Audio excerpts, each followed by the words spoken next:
Hello friends, आपका स्वागत है ऑप्ट्यूज़ पे। राष्ट्रीय आय यानी नेशनल इनकम क्या होता है, हम आज ग्लोसरी के अंतर्गत देखेंगे। National income is the sum of total of wage, rent, interest, profit earned by the factor of production of a country in a year.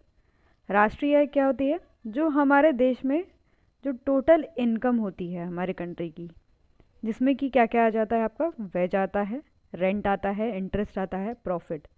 ये सब हमारी कंट्रीज जो है अर्न करती है किस पे? फैक्टर ऑफ प्रोडक्शन पे। जैसे वेज किस पे अर्न किया जाता है? आपके लेबर पे। रेंट जो होता है किस पे मिलता है? आपके लैंड पे मिलता है।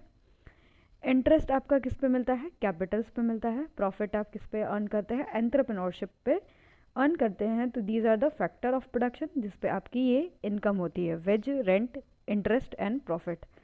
तो ये आपका किस में आ जाता है? राष्ट्रीय आय में आ जाता है, यानी नेशनल इनकम में आ जाता है।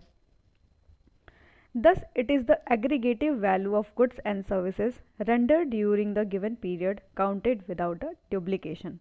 और ये एक तरीके की एग्रीगेट वैल्यू होती है किसी भी गुड्स एंड सर्विसेज की एक पर्टिकुलर पीरियड ऑफ टाइम में।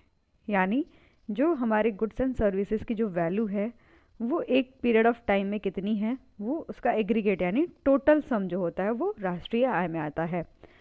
और आपका जो अगर एक बार वेज, रेंट और इंटरेस्ट और प्रॉफिट एक बार जोड़ लिया जाता है तो उसका कभी भी डुप्लीकेशन नहीं होगा, मतलब उसको दो बार नहीं गिना जाएगा नेशनल इनकम में। तो ये हमारा हो गया राष्ट्रीय आय यानी national income. Thanks for watching.